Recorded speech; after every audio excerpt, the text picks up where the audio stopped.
Good evening, ladies and gentlemen. How are we getting on? Welcome to a brand new camp build. So we're back in the mire today, and we're heading back under the bridge. Which, if you know, you know. If you don't, you're about to find out, I guess. But yeah, this is a really, really cool spot. It's kind of hard to build in, although kind of not. It depends what you're doing. If you're not too obsessive about getting your camp in wall to wall, it's great.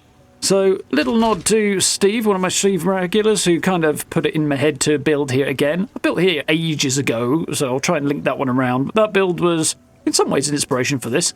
But so was Steve's build, and that build was more kind of militaristic in style. So, let's have a quick gander at the map, see where we are. Here we go, over in the mire, as you see, right by the highway, I guess? I was going to say freeway, but I think that's overstating it a bit, really, isn't it? It's more of a highway.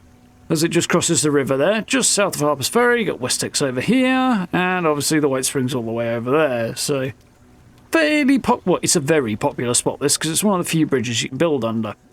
So the goal here is hidden camp, which was kind of the vibe last time, but we're really taking it a bit further this time. And as much as possible, I wanted it to look like there was no camp here at all. And one tiny little bit of smoke aside, I think I pulled that off.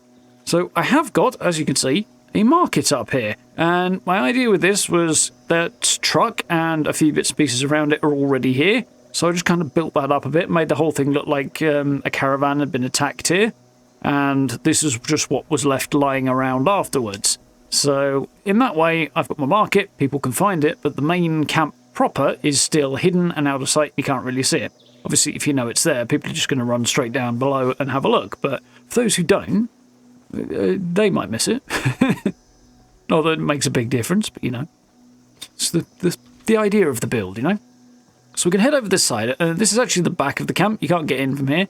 But I wanted to sort of highlight how effectively it disappears. Because you can sort of see when you're really looking right at it like that it's there. But for the most part, the eye's going to kind of skate on by. I mean, technically we've kind of got the water flowing out of a solid bit of stone there, but we'll ignore that bit. I might have been better off using wooden foundations just so it looks like the river can kind of continue to flow underneath. But, you know, I didn't really think of that until after I'd finished, so what can you do? So the hardest thing with this really is getting the foundations in and as low as possible so they can stretch across the whole gap. If you're not too worried about the whole gap being filled, you can kind of drop them a bit lower. That way it's easy to get stuff in, but if it's higher up, you can kind of cross the whole gap.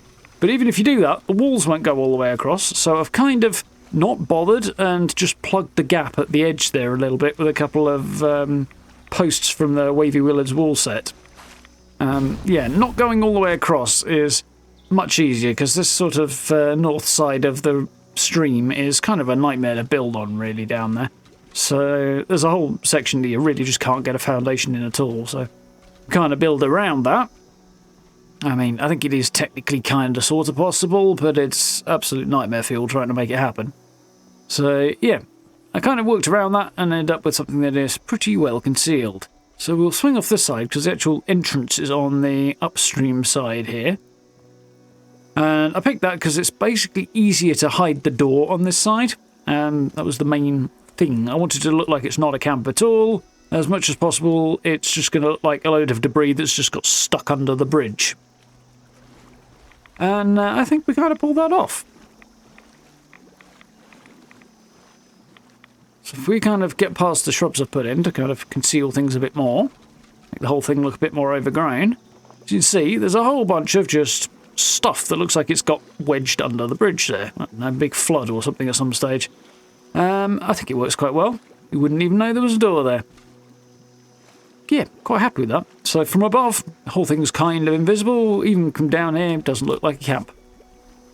So if I turn my torch on a moment, once the game kind of adjusts a little bit, we can basically get a decent look at this. See, we've got some of the partition junk walls there, and some of the wall decor just attached to it as well. A bunch of reeds and stuff. There's actually a shelter entrance tucked behind the vines and stuff there. And this sort of hanging plant here is what hides the door. There we go. Wouldn't even know it was there, would you? I'm quite happy with that. Obviously there are some hanging down on the other side. This side is particularly effective at hiding the door. There we go. Voila. Wouldn't know this was here from the outside.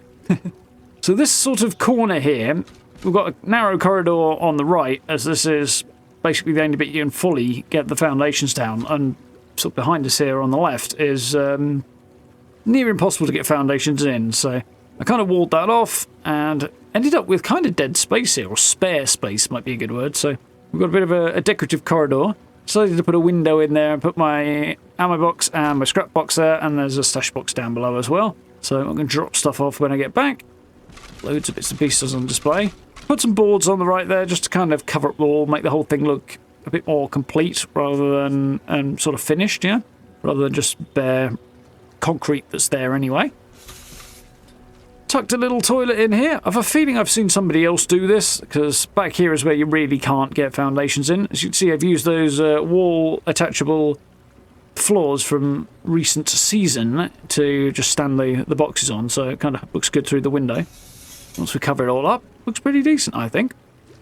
Mixture of floors and stuff. And I've got a kind of combination of that concrete and under the bridge vibe and hidden camp, but it's almost more spacious in here than it looks, I think, which I'm quite pleased with. Really like how that came out. That pan rack is the one that just hangs from the ceiling, the half-barrel one, which it is kind of doing here, but it was apparently perfectly willing to just sink into the wall there. So I did, in short. I quite like the way it looks. Looks pretty decent, I think. The furnace there, putting out a bit of heat, so at least hopefully you won't freeze to death. It's probably quite drafty down here, let's be honest. So one of the things we were talking about with the streams just before Christmas was using the destroyed concrete set, the one with all the holes in it, which is what I've gone for here, because it really blends into this sort of location, and looks kind of like I haven't added walls at all. Obviously I have, but I want to kind of look as little like I've done that as possible. So what I've done is used a lot of these destroyed ones, and then I've turned the flamethrower on them and blocked up the gaps in the wall by just pushing chain link fences or partition walls, or even just snapping full abandoned mine kit walls into the same space as the destroyed concrete walls that I had flamethrowered, and then repaired the whole lot, and it all comes back together to create this kind of complex thing, which has more texture, and it blocks up the holes whilst also kind of giving it that broken down look. And then, of course, built it up more and more on top of that. And I'm quite happy with how it came out. Here is our blacksmith's weapons workbench, which takes up quite a lot of room, and is the one thing that really gives it away, apart from the market, up top, with its chimney going through the roadway, but can't have everything. I quite like the way it looks down here. I ended up putting the pemmican thing in here just because I'm not really sure if I really want that, but I haven't really got my usual food choice because it'd be a bit obvious. It's not very subtle to have a big Radstag field dressing station out front. But that's a bit more of a concealed way of generating some food from a practical standpoint. I thought I'd try a suggestion somebody made on one of the best builds videos I did and bury my punch card machine in the wall there, and I think it looks alright. I don't know if it's something I'll keep doing, but it's kind of fun to try out. And used a different skin on my power armor station there than I normally do. I normally go for one of the yellow ones, but went for the darker coloured one this time, even. And I'm quite happy with how it looks. Yeah, this is definitely a decoration heavy build. When it came to just the actual building part, I played around getting the foundations in for ages, and ended up just basically making sure they lined up with this wall here on the left as we leave, and then just sort of snapped them in to fill up as much as the space as practically could, and then walled it off. So it kind of feels like it was always meant to be like this. And as I say, you really can get them to go most of the way across, except really in that corner where the toilet is. But the walls won't fill the gap and stay underneath the roadway. If you want to extend out beyond the roadway, you can fill the gap better because it kind of widens out, especially at the other end. It's much less inconspicuous when you do that, so I wanted to keep it as hidden as possible. So that did leave a little bit of a gap here and there. Also, this whole area on the left that I bunged up, and yeah, by sort of blocking it up with bits of wood and debris and a couple of not concrete pillars, the wavy willards pillars on the other side, it really kind of plugs the gap and makes it look like it was meant to be that way all along. Yeah, I'm quite chuffed. So, hope you guys liked that one. If you did, you know where the buttons are down below, likes and subs and notification bell and all that good stuff. I do very much appreciate if you hit those. Social media links in the description, as well as all the other bits and pieces of information, links to related videos and that stuff around if you want to check those out as well. And join us for live streams once we get those up and going again, which should not be very long now. We'll dive back into Indiana Jones and stuff, which should be good fun. But for now, thank you very much for watching. I look forward to speaking to you all very, very soon.